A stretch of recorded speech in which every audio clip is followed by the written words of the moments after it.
Ini kisah senior gue di Unpad. Buat teman-teman satu angkatan gue, di MAN, pasti sebagian udah pernah dengar cerita ini.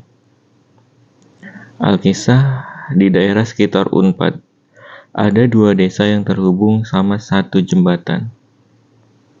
Jembatan ini terkenal banget di kalangan mahasiswa, karena kalau malam itu sepi, gelap, dan suasananya tuh beda aja. Jadi buat mahasiswa yang ngekos di desa A dan mau ke desa B atau ke kampus, harus ngelewatin jembatan cincin ini. Cerita dimulai dari dua mahasiswi. Sebut aja namanya Luna dan Maya. Suatu malam, mereka mau kerja kelompok di kosan Luna yang ada di desa B. Mereka janjian jam 8 malam. Berarti otomatis Maya harus nyebrang jembatan cincin sendirian buat ke kosan Luna. Nah, namanya juga anak cewek, apalagi malam Jumat. Maya takut kalau harus lewat sendirian. Akhirnya mereka sepakat buat ketemuan dulu di jembatan cincin sebelum jam 8 malam. Jadi rencananya begini. Luna nunggu di ujung jembatan sisi desa B, dan Maya nunggu di ujung jembatan sisi desa A. Mereka nanti jalan bareng pas di tengah jembatan, supaya nggak ada yang nyebrang sendirian. Sebelum jam 8, Luna udah sampai duluan di ujung jembatan sisi B. Dia berdiri sambil main HP nunggu Maya datang dari seberang. Dan bener aja. Dari kejauhan, Luna ngeliat ada perempuan berdiri di ujung jembatan sisi desa A.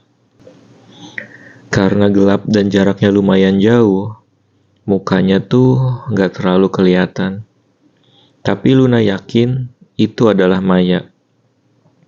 Karena udah janjian sebelumnya di BBM. Akhirnya, Luna nunggu pergerakan Maya di pos ronda di desa B. Maya mulai jalan masuk ke jembatan. Dan makin lama, Luna mulai ngerasa ada yang aneh. Karena selama jalan itu, Maya sama sekali nggak nengok, nggak manggil, nggak main HP. Nggak ada gestur biasa orang ketemu temannya. Cuma jalan lurus aja, pelan. Tapi Luna ngerasa lega, karena dari kejauhan udah lihat Maya. Jadi otomatis gak harus nunggu lama dan ketakutan Luna jadi menurun. Tapi makin lama Maya itu makin kelihatan jelas. Dan ada yang janggal. Maya kok pakai baju putih, kayak gak ada baju lain aja gak sih? Awalnya Luna masih mikir positif. Tapi pas Maya itu makin dekat, wajahnya pucet banget. Pucetnya tuh bukan kayak orang sakit, tapi pucet kosong. Luna mulai merinding. Maya tetap jalan pelan ke arah Luna di ujung jembatan. Luna masih berusaha nenangin dirinya sendiri, sambil ngeliatin sosok itu dari kejauhan. Dia sempat bergumam kecil. Ih, kok Maya rambutnya gede banget sih? Perlu gue jelasin dulu. Di tahun-tahun sebelum 2018-2019 itu, kondisi jembatan cincin lampunya jarang-jarang banget. Jadi kalau malam suasananya emang benar-benar remang gitu. Apalagi kalau udah sepi. Sosok perempuan itu terus jalan maju. Pelan dan makin kelihatan jelas. Sampai akhirnya Luna sadar. Mata perempuan itu berwarna hitam semua. Di titik itu Luna langsung kaku. Katanya badan dia tuh dingin banget. Otaknya kayak ngeblank. Antara mau lari atau mau teriak.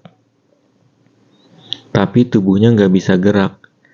Akhirnya refleks. Luna langsung nutup matanya pakai kedua tangan Dia ngeringkuk di bangku pos ronda sambil nundukin badan ke lutut. Dan sambil gemeteran, dia baca istighfar cepet banget. Astagfirullahaladzim, astagfirullahaladzim, astagfirullahaladzim. Nadanya bukan kayak orang zikir tenang, tapi kayak orang shock, cepat, dan panik. Nafasnya putus-putus karena dia yakin kalau sosok itu masih jalan mendekat ke arah dia. Dia terus mengucap istighfar sambil nutup mata rapat-rapat. Astagfirullahaladzim, astagfirullahaladzim, astagfirullahaladzim. Tangannya gemeteran. Badannya ngeringkuk di pojokan pos ronda. Dia bahkan gak berani ngangkat kepala sama sekali. Detik demi detik lewat. Dan karena udah cukup lama, Luna mulai mikir, mungkin sosok itu udah lewat. Atau mungkin tadi cuma halusinasi karena takut. Nafasnya mulai agak tenang. Suasana juga hening banget. Gak ada suara langkah. Gak ada suara apa-apa. Dan akhirnya pelan-pelan Luna nurunin tangannya dari mata. Dia buka mata sedikit dan kalian tahu apa?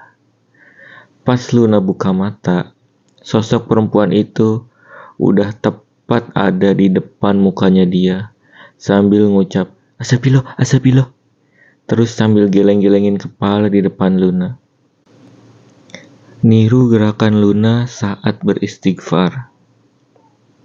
Ternyata saking paniknya, Luna pas baca istighfar tuh udah belepotan karena nangis, gemetaran, sama shock. Jadi lafalnya udah gak jelas.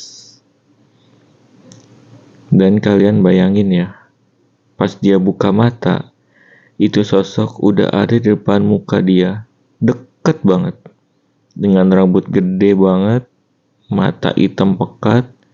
Terus sambil ngeliatin Luna, dia geleng-geleng kepala sambil niruin omongan Luna.